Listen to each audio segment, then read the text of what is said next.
before the cargo container. Its drawer has not lessened since you were last here. If anything...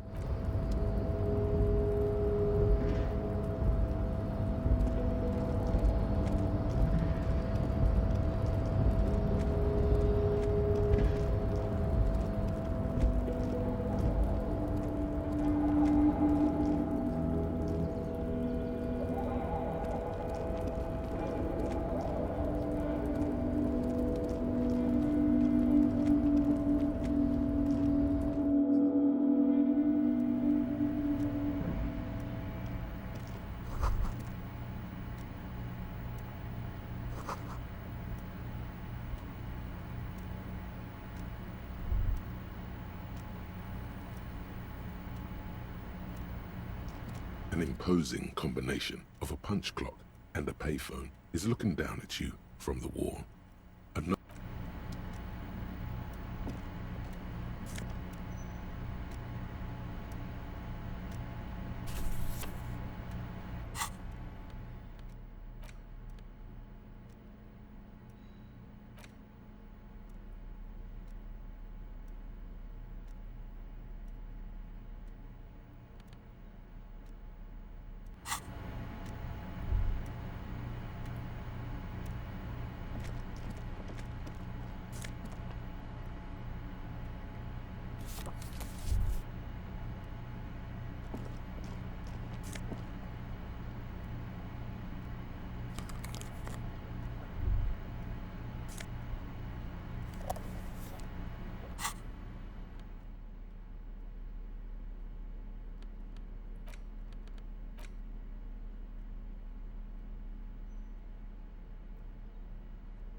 On second glance, someone has forgotten to properly close one of the drawers. It's unfortunate for the Union to just leave their paperwork lying around like this. The drawer opens smoothly. Inside is a well-organized selection of brown folders. Hundreds of documents containing logistical data. Two kinds of transactions stand out. Materials coming into Revachol from the outside world, from Muindi, Grad, and even Ilmara. And the same materials being handed over to companies inside Revachol. Kuron, Coal City, La Delta, and Jamrock are listed among the many districts where the imports are being sold. It's hard to make sense of this thicket of company names, dates, quantities, and percentages. You try to focus, but the lines are getting blurry.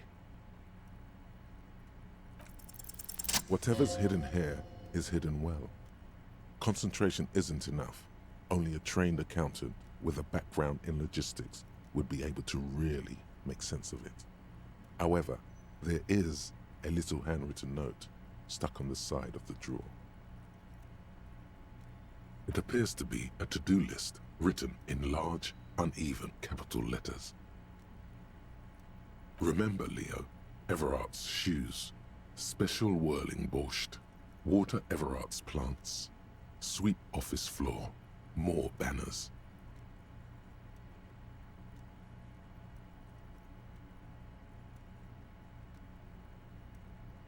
All items on the list have been crossed out, and the note itself is crumpled.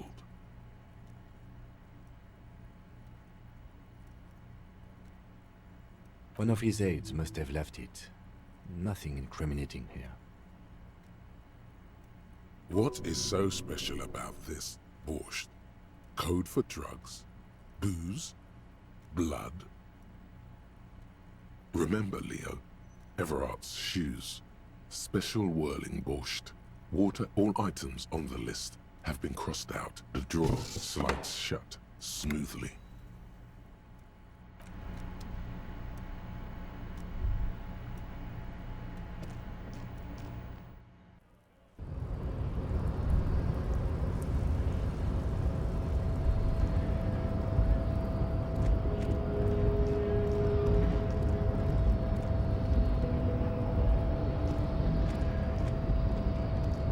Your race descent has only worsened since I last saw you. You have really let yourself go. He does not so much as glance at the object.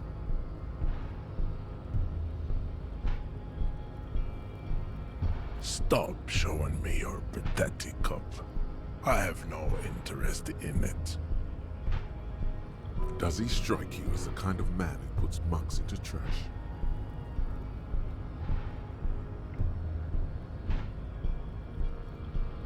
So it was. You surmounted the harbor wall in a display of athletic prowess to reach my superior. Then had him give me an order. I salute your cunning, and I will remove the body from the tree with my bare hands. You're so noble, Measurehead. But while I am gone, someone must stand guard on the bridge. That someone needs to be you. Both of you. Babe, see that they stay here the whole time.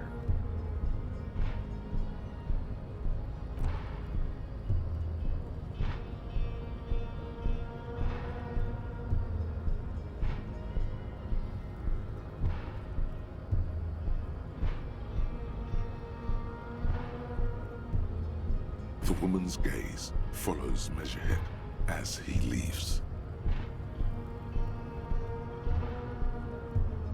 So, you guys are like cops or something?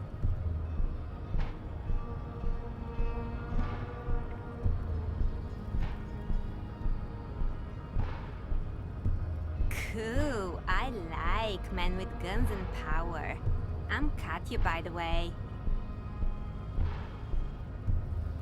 You hear that? That sound. He's breaking something. Yeah, Jean-Luc must be really tearing it up over there. I wish I could see it. Look at you! RCM rent-a-cops! Guarding that bridge like Everart's lapdogs! Is this where it's at now? The RCM is for sale! And who are you? What is your business here? Why are your clothes 4 sizes too small for you?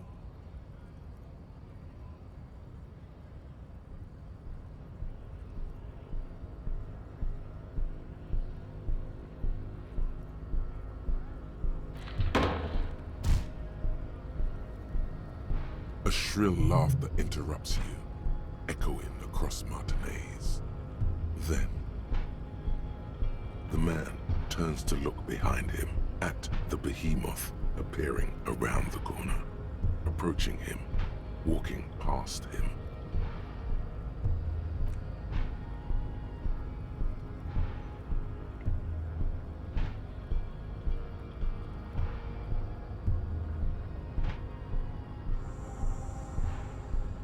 The corpse has been removed from the tree.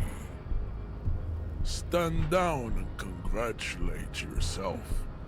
You have sided with Ray's victory today. Farewell, ham sandwich.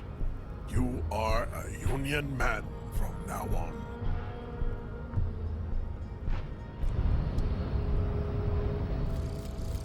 Hobocop.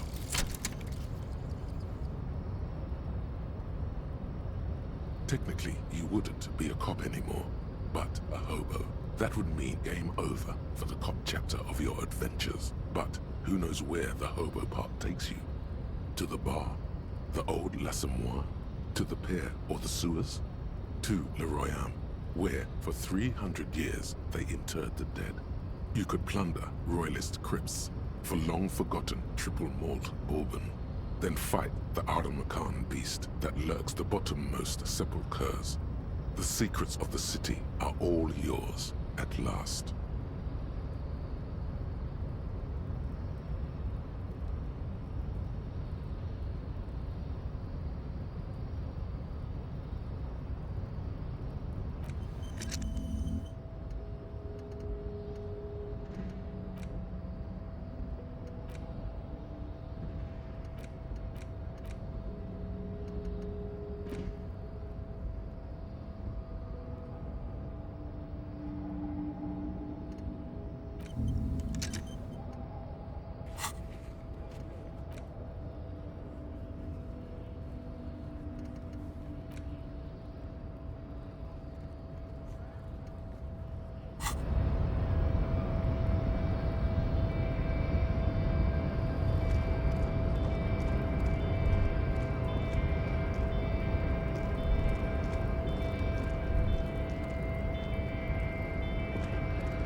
So, how'd you like our harbor?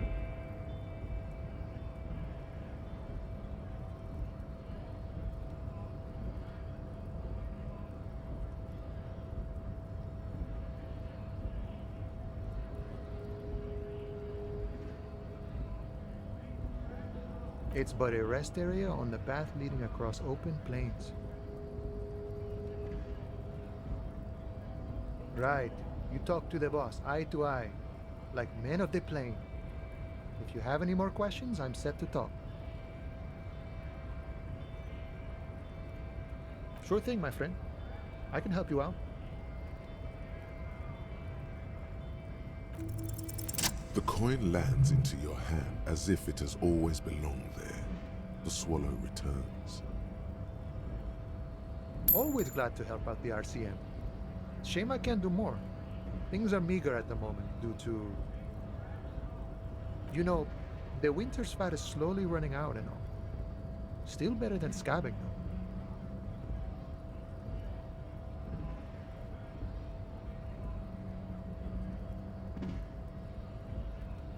Nothing to worry about, really.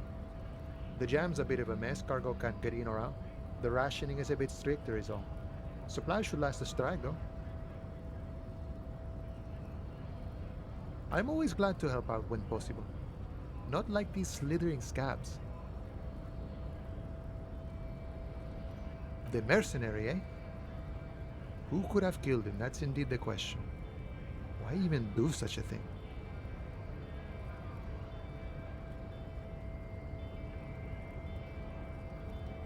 What a thought! Why would noble workers resort to such a thing? Unless they were pushed, of course. Your dead guy was an enemy combatant. He was an agent of the opposition, attempting to undermine our honorable efforts. I ain't the murdering type, but that's just me. Large organizations like our union have all sorts of men, with all sorts of skills. He means a more violent faction could easily take care of such a thing. Understood. This has been of limited use. Still, thank you. No problem. I wish the best to you in your search.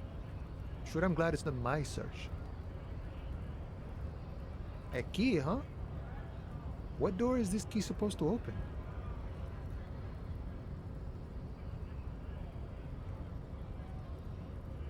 Oh, say no more. I got you.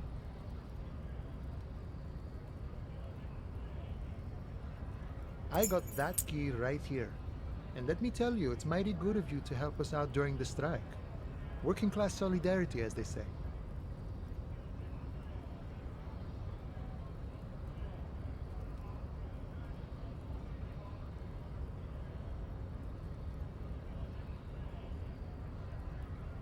Oh, so the none of the above type, are you? I get it, I get it. I like to keep my distance too. But it doesn't matter. It's a good thing you're doing. Thanks. What you're looking for is a basement door behind the greenhouse. That's behind the wailing in rags. That's all I know. Our organization is what you call compartmentalized. Means we keep out of each other's business. Okay, but where did you get the key from? The janitor gave it to me. Nice fella. We talked about life and things that really, truly matter. None of this mess we're in. This jiving and juggling. What's it for? To feed our children, I guess. I'm more of a philosophical dock worker. I like to talk about the big picture stuff. Who I am, who you are, what we are fighting for. Who he is and what they're fighting for? This is interesting. We're negotiating our share. Aye.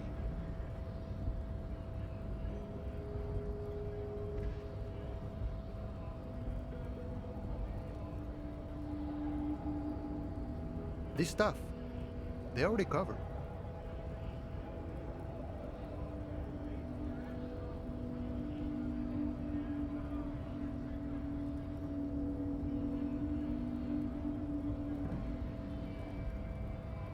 The wolf always wants more.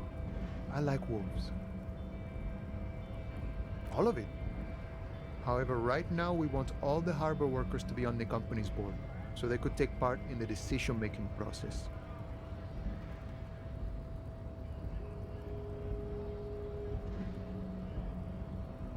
No. I don't think I'm a communist.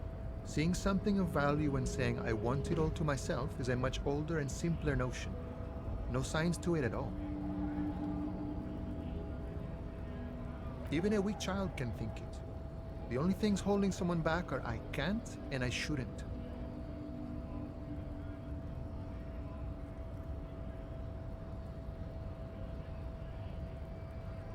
A none of the above kind of man. No harm in being that.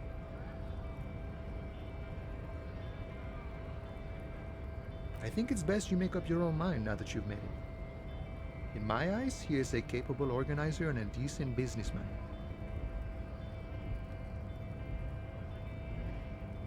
I guess you kind of get to be the village chief. He oversees the harbor, makes deals with the owners or other relevant parties, watches out for his own. By that, you mean corruption? By heavens, why would he not be corrupt? We live in a harsh and disordered world, see? And in this world, the old man is corrupt for our benefit, and we know it. Appreciate it even. He is, personally, not too lavish.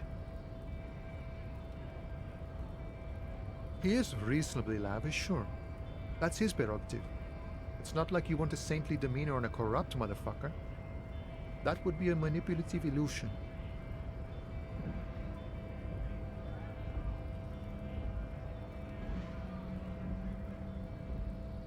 Besides, there are no non-corrupt systems in the world anyway, and moralism is the most corrupt of them all.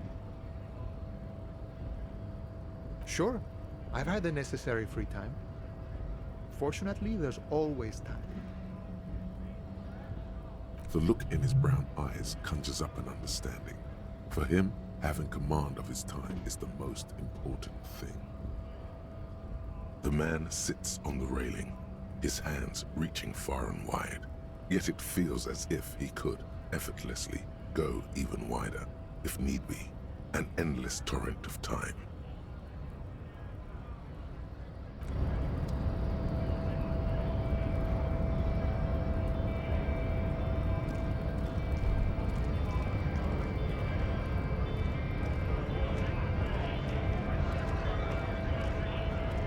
Nice aggression with the native. Don't let the chief fool you next time. You don't need to be that up in his face. Leave yourself space to move. Not bad advice, actually. This might do the trick. Let's talk about our right to work.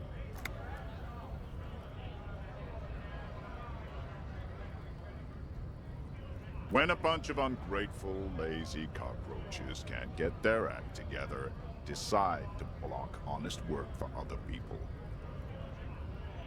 Beats me. They mumble nonsense about boardrooms and workers' rights, while we have the right to work! When the man moves around, you perceive some serious abs underneath his tight-fitting shirt. This man is in shape. There's something odd in the way he carries himself. His set of clothing looks vaguely mismatched. The different pieces of the attire seem ill-fitting. His shirt is far too small and an unpleasantly tight fit, while the overalls, held up by a belt, seem to fit a man with much more corpulence.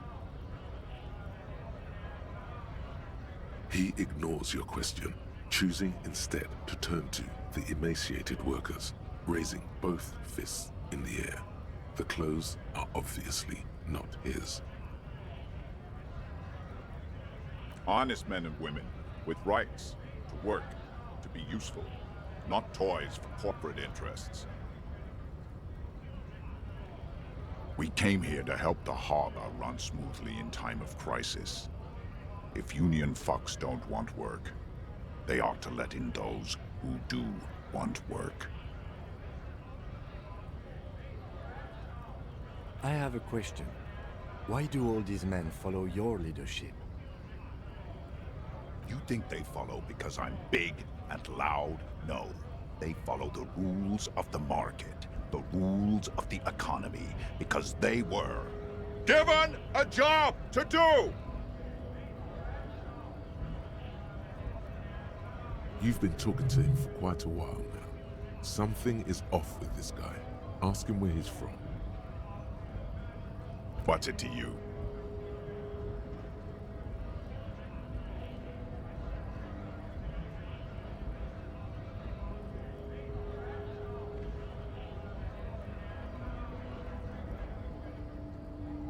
Am I a suspect? Done no crimes. I only fight for the rights of people. We're all workers, right? Workers stick together. Came from the eminent domain, in Jamrock.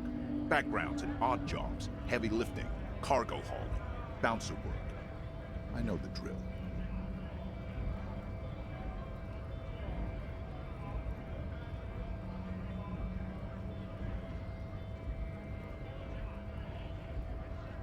Worked at Territorial. Ring a bell?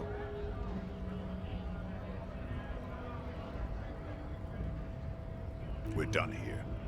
I have a strike to break.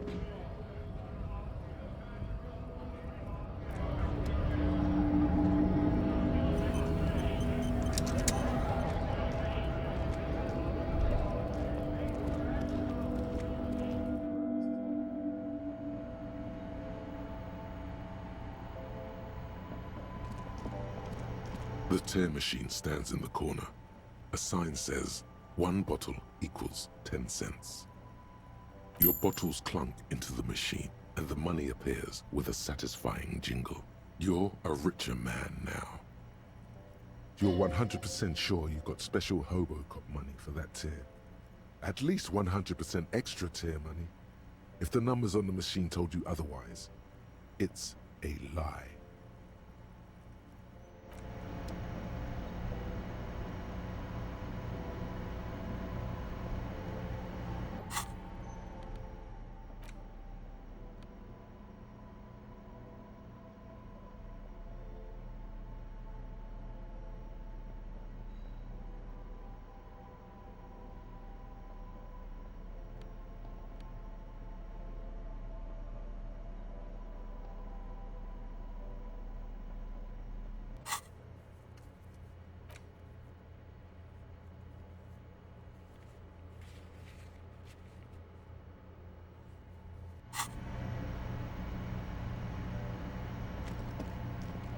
A colorful display of cigarettes and alcohol bottles line the shop wall, inviting you closer. The bottles wink at you in the light. The smokes too glitter in their wrapping. It's like looking into a kind of heaven. your knees are weak. There, in that dark green glass, all in vain. The great flowing river of warmth, wine, alcohol, beer, alcohol, love, alcohol.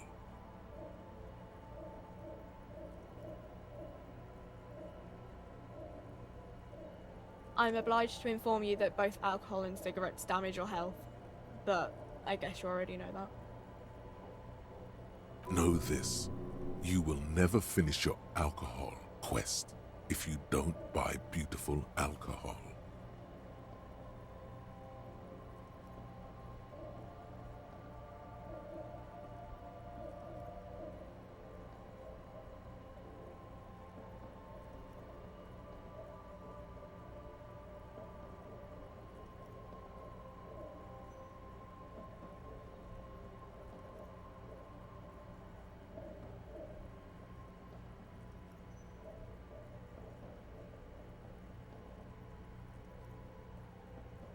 Here you go, mister.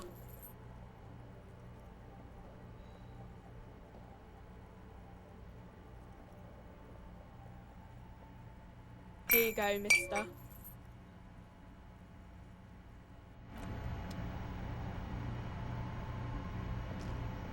To the left of the croissants and juice bottles, several packaged raincoats fill a low shelf.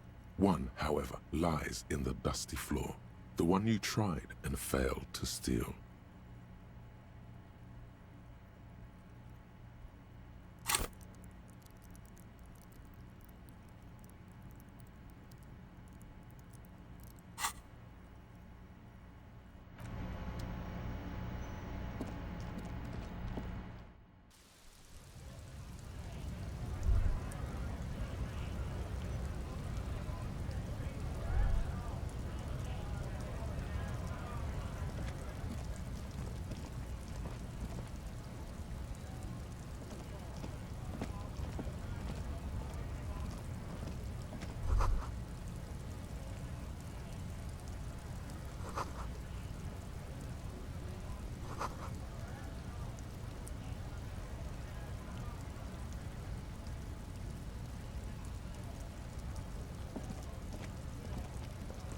Welcome to Revachol.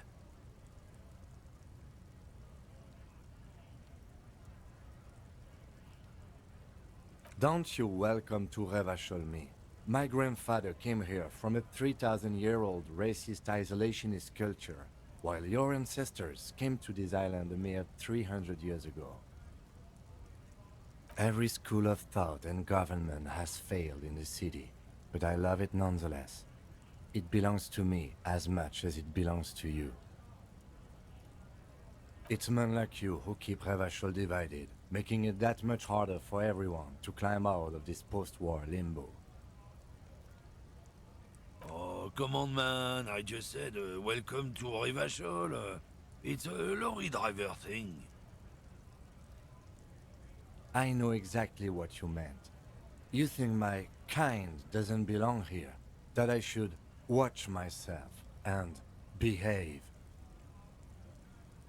But you see, I'm an officer of the RCM. It's actually my job to make sure you behave. I would advise you to remember that. Silence. The air between them becomes tense. Your partner needs backup.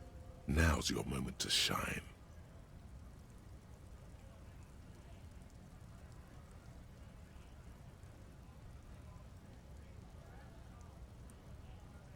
You two make a cute couple. You know that? The lieutenant exhales and resumes his regular calmness. Whatever you say, officers. He smells of heavy motor oils and his breath of high tar content cigarettes, probably Astra Whites.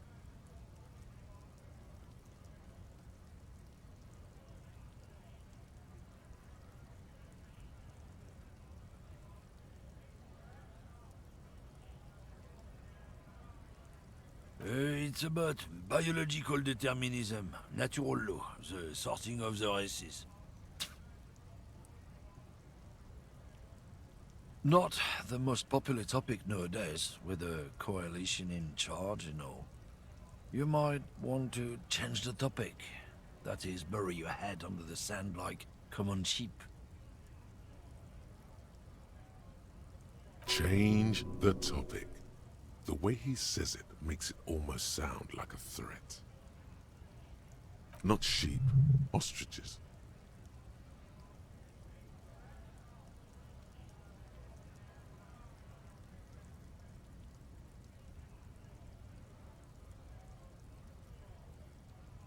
Whatever, go back to your college class, Pino. I'm not the only one. Look, I've read books. The science of racial theory has all been proved, even if some people don't want to accept it. People who've studied these things say that you and me are superior by design, so naturally, we Occidentals should be in charge. Obviously, you can see the merits in that.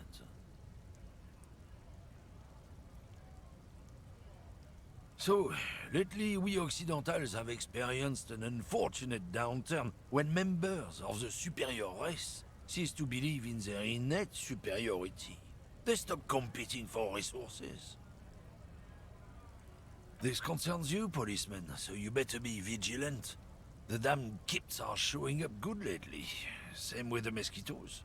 And the other intruder species too. They're on the precipice of cultural victory. It's what the kips of Boogie Street are going for, right under our noses. And the others too, on the radio. Heard any chansons lately? Heard any motetos or leader? No. Dominating culture is how they plan to win. They say so themselves. It's true. Also, you need to realize the dangers of mixing races. Who knows what might happen if people don't stay in their birthplace? You might end up with a new sub-race, with unknown characteristics, leading to extra competition. That's why you've got to control the offspring.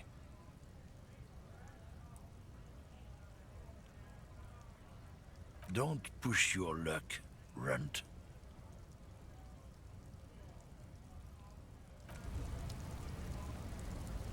Looking for something, Runt? Come to tell me to fuck off again? Oh man, that's great. Look at that guy go. Haven't seen anything that funny in a while. God damn. Thanks for that, but no, it's not mine.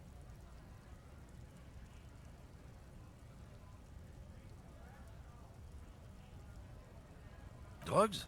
They're shit, man. I don't let anything pollute my body. You know where that shit comes from? Sarah Mirizza, Safre, Ilmara. They take the money from our local junkies here and then use it to outcompete us in the manufacturing sector. They know they can't beat us in a fair fight, so they have to get us to weaken ourselves somehow. It's racial sabotage, racial economic sabotage.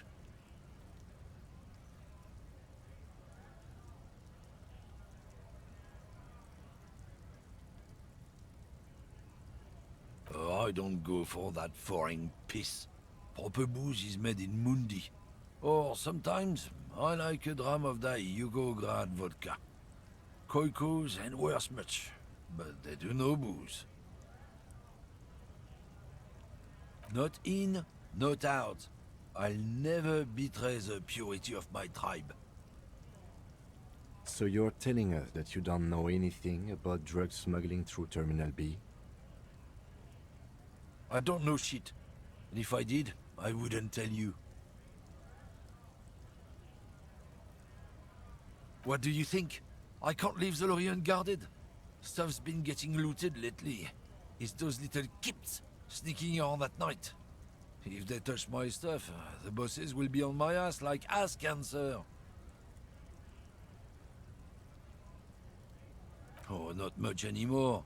I'm here to pick up some cargo, but the dock workers are on strike, so it's a sit and wait on your ass situation. Apples. Yeah, apples? I take it you had other questions? He's given you the runaround. Let's be honest, you were bested. Isn't it obvious? Fucking Sealang, that beady-eyed South Samaran. His little side business is a scam. I wouldn't be surprised if he was peddling drugs as well. He's a Samaran guy who likes to pretend he's some kind of businessman. Really, he's just selling his employer stuff. Stuff he stole after he broke the seals on his Humanox lorry. Just follow the smell. It smells like apricot and oil when you're nearby. Yes. Where is he? Looks like I offended your partner there. Too bad. Sealang's usually a little bit south of here, near the canal. You can't miss him. Just watch yourselves. His tribe are natural liars. It's in their blood. He's your man, all right. 100%. I wouldn't be so sure about it. Not until we've heard what Sealang himself has to say. Guess so.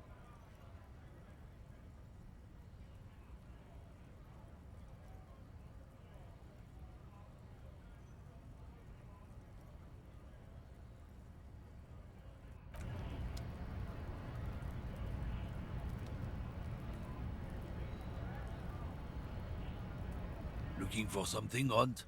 Come to tell me to fuck off again?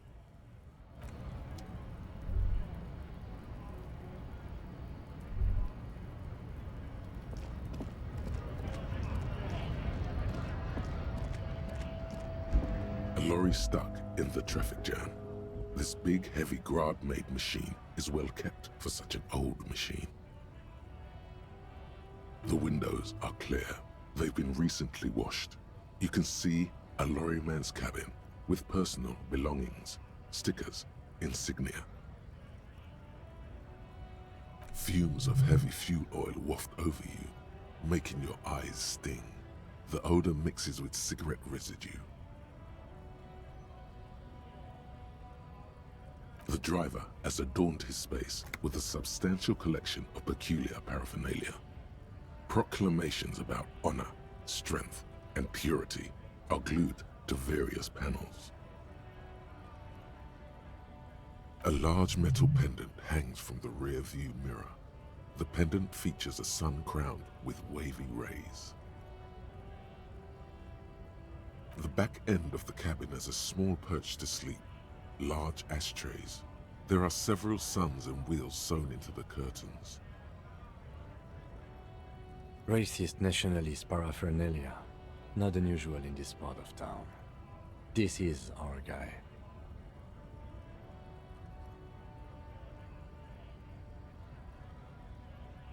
Likely, yes. This guy's proud of who he is. Drapes it all over his machine. There he is, in front of Rita, smoking nervously, hoping it's over. He was acting tough before. This probably scared him a bit. Who knows when it will come in handy, a slightly scared, racist lorryman.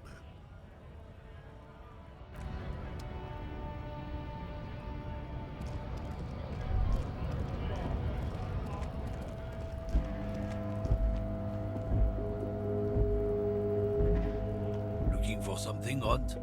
Come to tell me to fuck off again?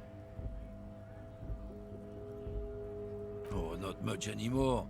I'm here to pick up some cargo, but the dock workers are on strike, so it's a sit and wait on your ass situation. The strike? Oh, they've been at it for a while. A month, 2 months maybe. But this here is just the last week or so. Apples.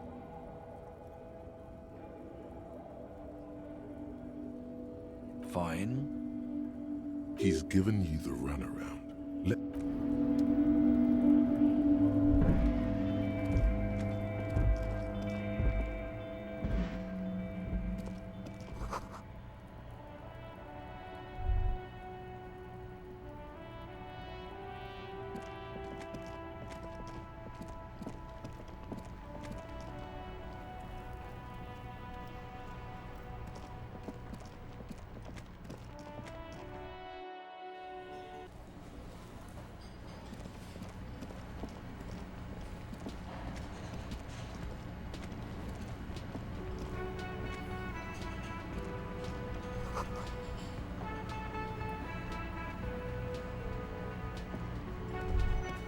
A thin man is smoking below an exhaust hood, occasionally sipping from his mug.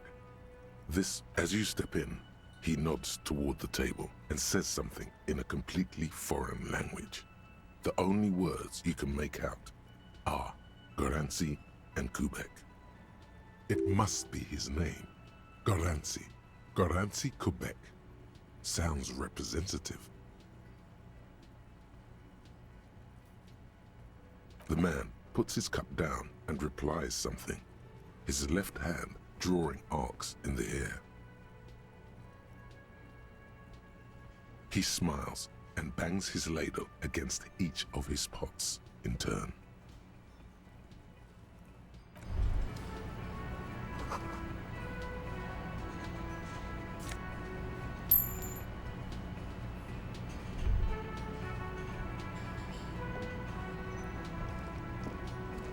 You see a heavy steel door with a prominent dimpled lock. It's painted blue. You immediately feel drawn to the color. Blue is for mystery. You do? It's a door in the back of the kitchen. Why do you care where it leads?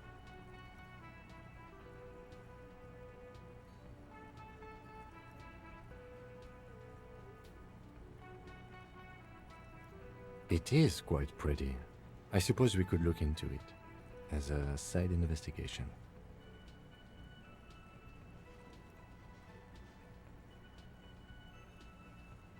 Gart is the person to ask about this, the cafeteria manager. The door does not budge. The cobalt blue surface feels rough to touch. The stainless steel door is flush with its frame on every side. Old cobalt paint, rough on the fingers. 40, 50 years since this was painted, maybe.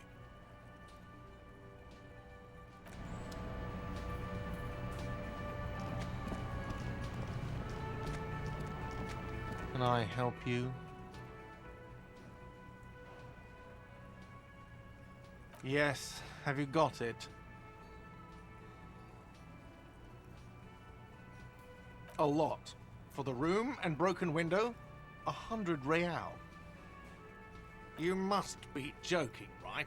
You come here, trash everything, and now you try to pay with a novelty check? This isn't a game show. I'm not going to accept it. You owe me cold, hard money. I want to see that money in the palm of my hand. Every single cent.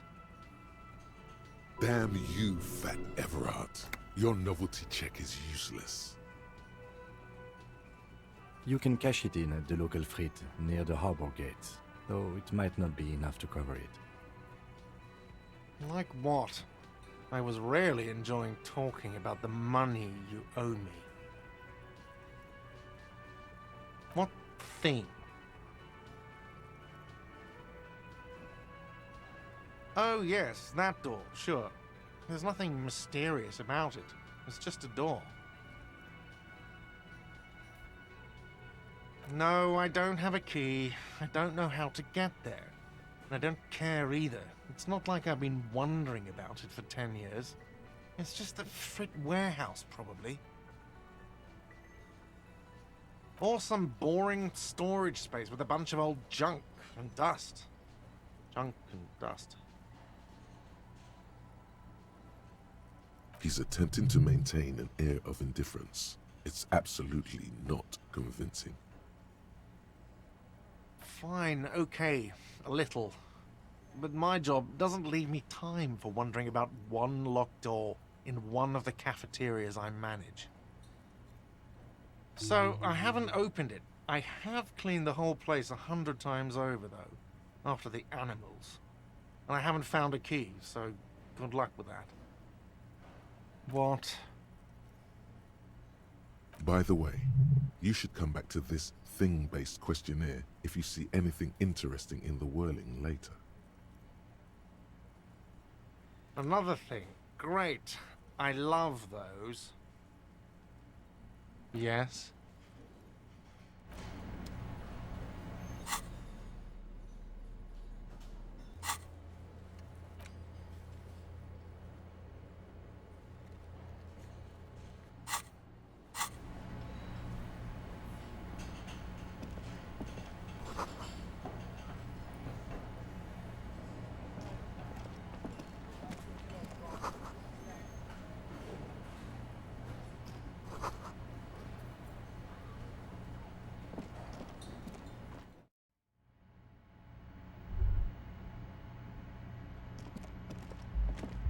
The door is closed. This door can only be opened with a key or from the inside. There is no answer. You hear the shower being turned on, somewhere inside. A tremendous loneliness comes over you. Everybody in the world is doing something without you.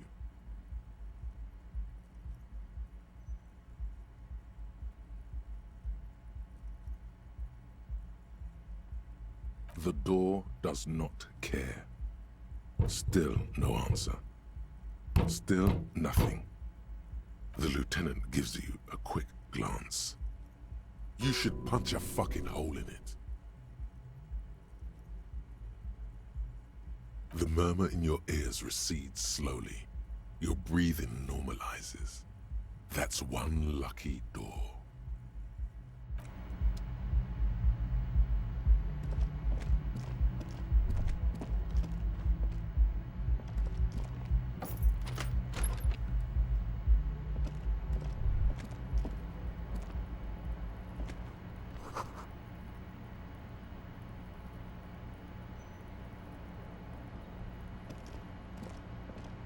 The bed is cold and not particularly inviting, but it's yours. The sheets look awful.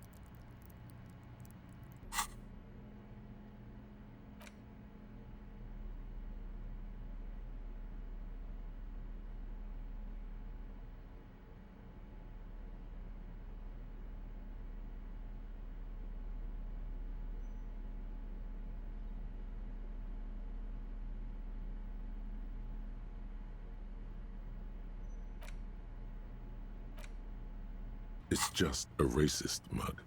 What's there to read here? Not much. Oh boy, here we go. What are you going to say about a broken, tossed-away mug that you dug out of the garbage?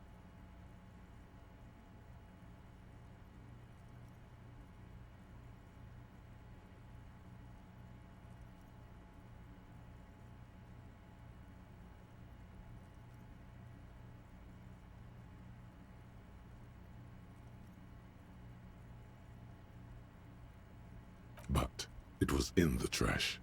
Why not just call it out when you see it? Or do some volunteering work? Just finish your case, detective.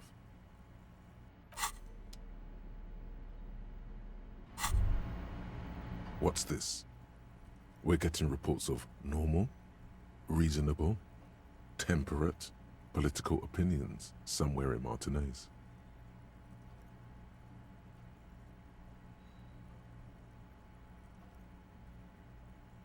It's also about that, but it's also more. Perhaps it's the hangover. Perhaps it's a temporary surge of serotonin, but something tells you it's time to become a citizen of the Kingdom of Conscience.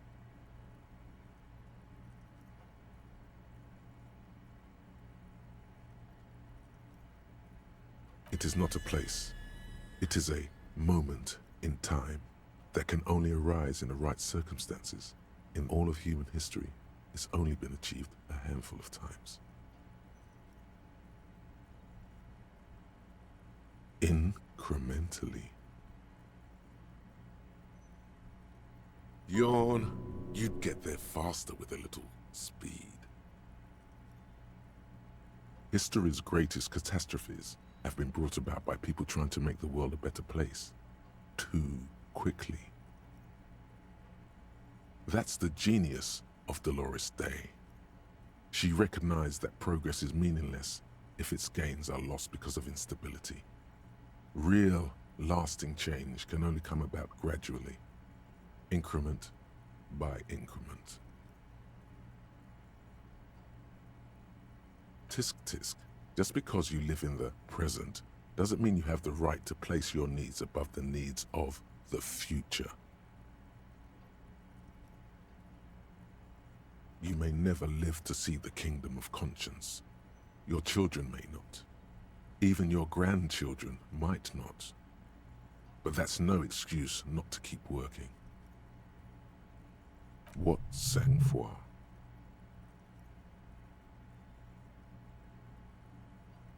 What a fucking joke.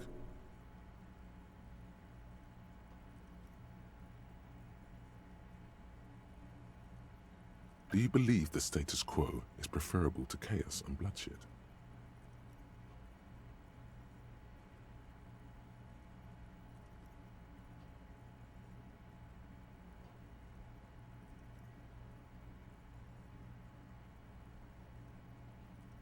Then you've never lived through real chaos.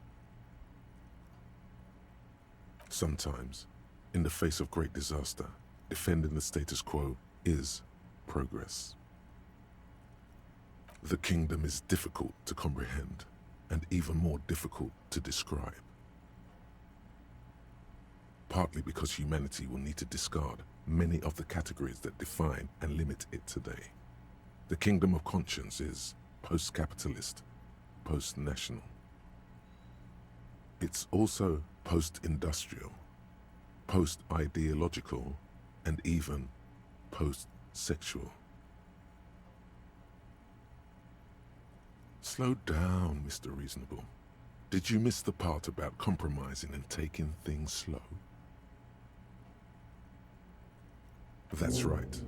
Remember, real democracy is just around the corner for Revachol. When that real democracy kicks in, a long time from now, we are all going to be so much happier.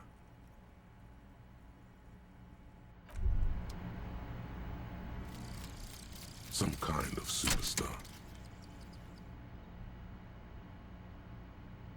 They say the world isn't ready for a rock and roll cop. No one wants their state monopoly on violence to be mixed with celebrity worship. They claim to know it would be dangerous for detectives to rise to the ranks of demigods and have sexual encounters with barely legal cover girls. It would be insane, they say. To all this, you say, fuck off and die, in a cool voice. You people have no idea how good these cops are gonna get. They're gonna crack 20 cases a day.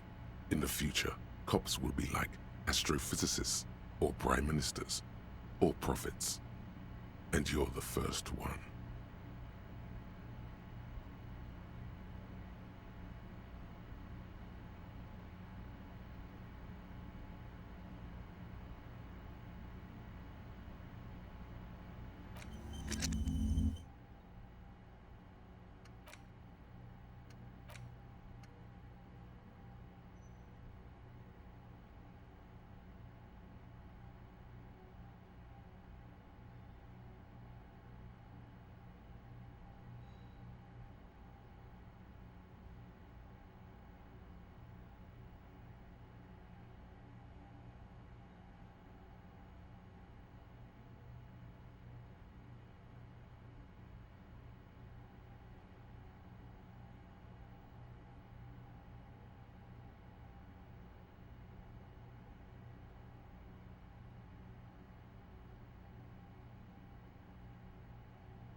A mirror hangs above a bent and broken sink. In a fierce discharge of masculine energy, someone has ripped half the faucet off. Hot water sprays from the base and steam covers the mirror. You cannot see yourself, just the outline of a man.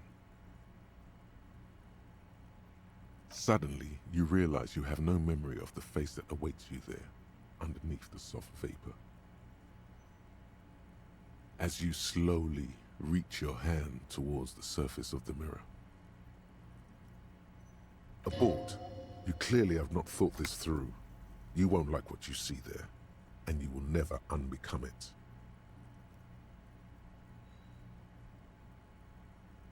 Yeah, there is definitely something wrong with it. Where to even begin? There is the bloatedness, then the swollenness. It's like there's an upholstery of alcohol underneath your skin. It's not. It's swollen and snail-like, wriggling between your fingers. Behold.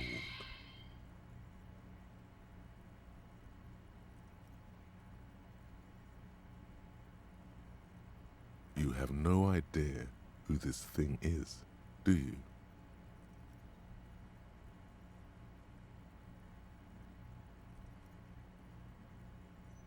It appears you're also dead. There's clearly rigor mortis on your face. Oh wait, is that an expression?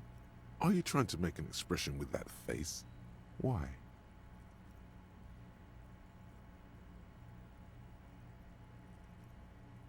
Please stop. It's horrible. You're scaring yourself. Oh my God. You can't stop. It's like it's not even voluntary anymore. You have worn that grin into your face and now it won't come off. What does it even mean? What is the emotion you're trying to convey?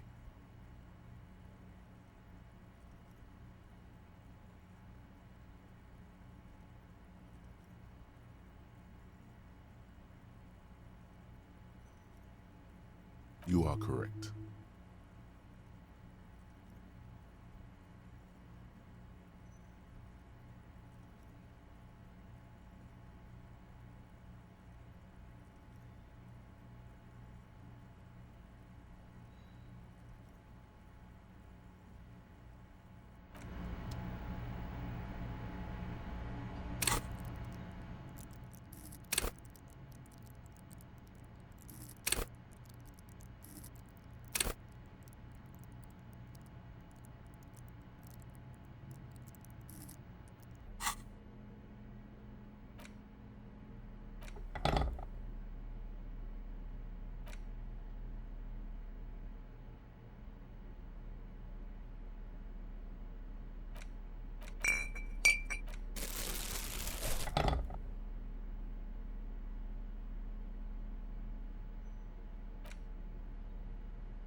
A mirror hangs on the bathroom wall.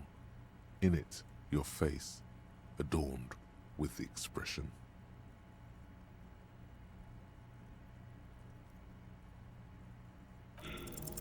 The chain cutters slip out of your hands as you attempt to twist the faucet into place. Well, you know one thing for sure. You've probably never been a plumber.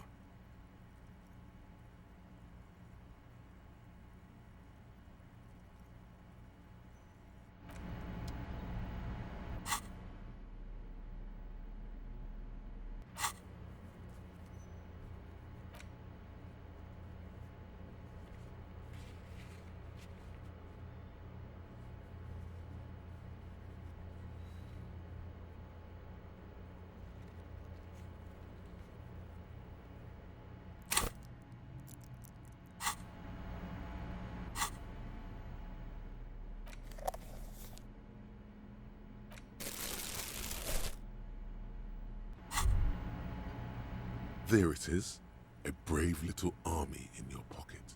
The 1st Smokes Platoon. 20 brave souls standing in salute, ready to step into fire for you, sir. You picked the best one. This soldier is fat and succulent. What are you waiting for? Light up. Re-become yourself. Get a load of this rock and roll cop here, people. Johnny Thundercop fishes a cheap lighter out of his pants. With a flick of the thumb, there's fire. A primal satisfaction. Here we go. The lighter's dark green disposable plastic. Safety's off. In your case, the safety is always off.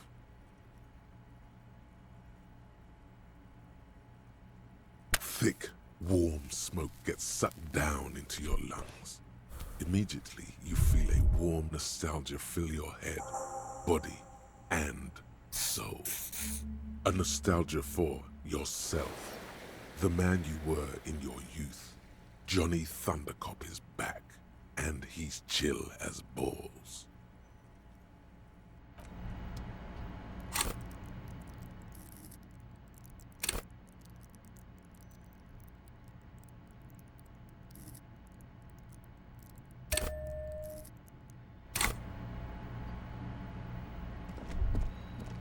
Kim also tries not to look at the pile of taped viscera on the carpet, or the weird suitcase on the hat rack, or the potted plant dying in the corner. But it's all just too morbid to ignore. The man is finding it hard not to trip on the tape, and not to send any of the bottles rolling across the floor. Where unidentifiable sludge makes it hard for him to breathe. Smells of vomit in here.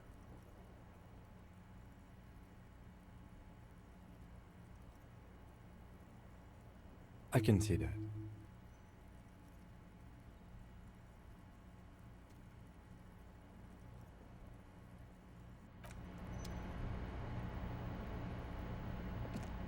The window stands broken in its frame. Cold wind blows in. The shards face outward.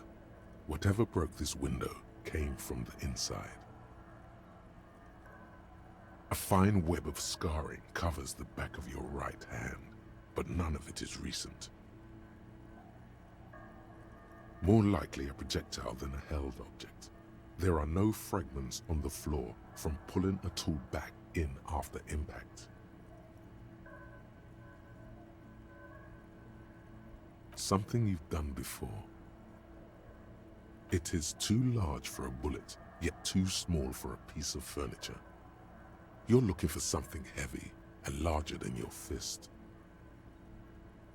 The shoe you found on the balcony fits the hole almost as well as your foot. It would have also been heavy enough if thrown with force. Congratulations, you smashed the window with your own shoe. And maybe, just maybe, you succeeded. We'll never know. Or maybe you were trying to smash your own reflection in the window pane.